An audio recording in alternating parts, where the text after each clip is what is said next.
दोस्तों थोड़ा टाइम पहले मैंने अपने इसी चैनल के ऊपर एक वीडियो डाली थी इस थंबनेल के नाम से, और ये अभी भी इस चैनल पे मौजूद है, जिसके अंदर जो मेन एक मुद्दा था बात करने का वो ये था कि अपनी सोसाइटी से ज़िना को कैसे ख़त्म किया जा सकता है और अपने मुआशरे से इस बहुत बड़ी बीमारी और ख़राबी को कैसे हटाया जा सकता है। और अगर इसके पीछे सबसे बड़ी जो वजह हमें फाइंड आउट करने से वो यही मिलती है कि ऐसे अफराद, ऐसे शोहर जो है वो शादी के फ़ौरन बाद जो है किसी फ़ॉरेन कंट्री में चले जाते हैं और उनकी जो बीवियां हैं पीछे, या फिर जिस तरह का भी इस तरह का जो निज़ाम चलता है, काम चलता है, और इस तरह की जो बुराइयां हैं हमारी सोसाइटी में जो है वो दाखिल हो जाती हैं। और ये एक बहुत बड़ी जो है बीमारी है, एक बहुत बड़ा जो है एक हमारा समाजी मसला है, और ये चीज़ हमें बहुत बड़े गुनाहों की तरफ जो है वो राग़ब कर रही है। अब इसके बाद मैं आपको स्क्रीन पे एक कमेंट दिखाता हूँ, ज़रा इस कमेंट को ध्यान से पढ़िएगा। इस कमेंट को पढ़ने के बाद, अच्छे से देखने के बाद आपके जहन में क्या आता है कि कहीं ऐसा तो नहीं कि कुछ ऐसे अमाल हैं, कुछ ऐसे काम हैं जो कि हम लोग कर रहे हैं और वही कामों का जो नतीजा है, नेगेटिव एक रिज़ल्ट है, हम लोगों के सामने आ रहा है। हम ही कुछ ऐसे आमाल जो हैं जाने अनजाने में कर रहे हैं और इसका जो नतीजा है हमारी सोसाइटी में मौजूद अफराद जो हैं वो भुगत रहे हैं। कितनी ही ऐसी हमारी सोसाइटी के अंदर ख़वातीन हैं जो कि सिर्फ़ और सिर्फ इसी वजह से डिप्रेशन का मरीज़ बन जाती हैं कि उनके शोहर उनके पास मौजूद नहीं है। फिर वहाँ पे बैठा जो शोहर है, जो कि वहाँ पे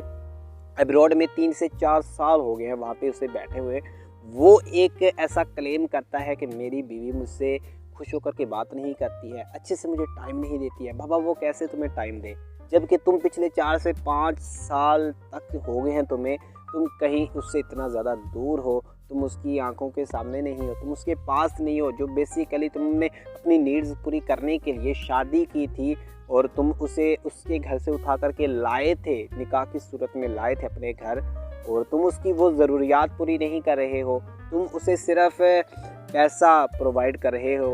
अच्छे कपड़े ले लो, खाना अच्छा खा लो, अपने बच्चों की तालीम और तरबियत के लिए पैसा कमा रहे हो, जबकि जो उसकी बेसिक नीड्स हैं वो तुम पूरी नहीं कर रहे हो, तो फिर कैसे वो तुम्हारे साथ एकदम अच्छे फ्रेश होकर के बात करेगी। ये हमारी सोसाइटी का एक बहुत बड़ा अलमिया बन चुका है। लोग इस हवाले से इस्तफसार करते हैं, सवाल करते हैं कि इस्लाम के अंदर जो शादी करने की एज है, उम्र है, वो कौन सी है, इस्लाम किस उम्र में शादी करने की इजाज़त देता है या फिर तरगीब करता है कि इस उम्र में आपको शादी कर लेनी चाहिए। तो इस्लाम के अंदर बेसिक रूल जो है, जब भी लड़की और लड़का बालिग हो जाएं, क्योंकि हर एक इंसान के बालिग होने की जो है वो एज डिफरेंट होती है, क्योंकि वहाँ का माहौल और खुराक जो है ये मेंटली और फिज़िकली जो है लोगों के ऊपर अफेक्टेड होती हैं। तो इस लिहाज से इस्लाम इस बात की तरगीब करता है कि जब भी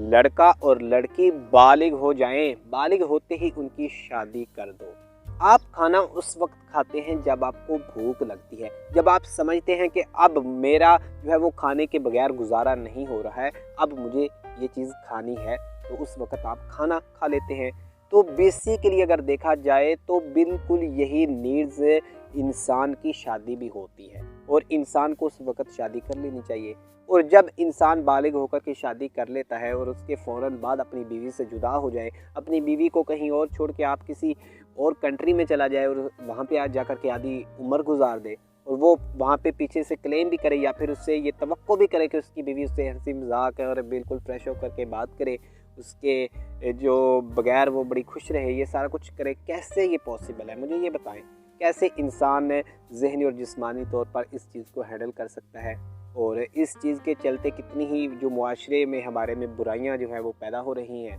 तो है कि अल्लाह पाक हमें हमारे फ़राइज़ को समझने की तौफीक दे। मैं हूँ जमाल हसन, आप देख रहे हैं अपना favourite YouTube channel Jamal Hasan.